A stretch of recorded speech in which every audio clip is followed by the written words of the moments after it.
Matapos nasa kote sa pagpuslit umano ng produktong petrolyo ang 26 na individual sa Batangas, kabilang ang 2 Tsino.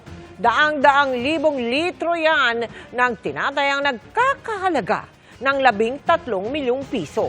Nakatutok si June Veneracion.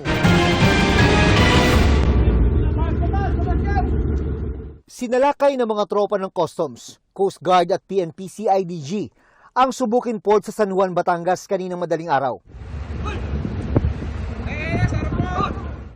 May report kasing natanggap na may nangyayaring smuggling ng produktong petrolyo.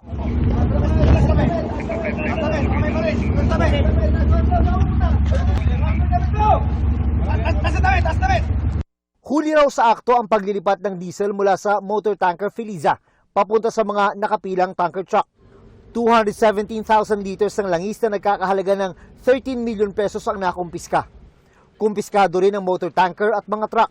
26 ang arestado sa operasyon, kabilang ang 2 umunong Chinese national. Sa impormasyong nakuha ng Customs, sa gitna ng dagat daw nangyayari ang smuggling, kung saan idilipat sa motor tanker Feliza ang krudong dala ng isang foreign vessel. Yung 2 Chinese national daw po ay sinasabing taga-communicate o taga-pag-usap sa crew naman ng mother vessel na kanilang kinikita sa high seas sapagkat ang crew naman daw po ng mother vessel ay Chinese din.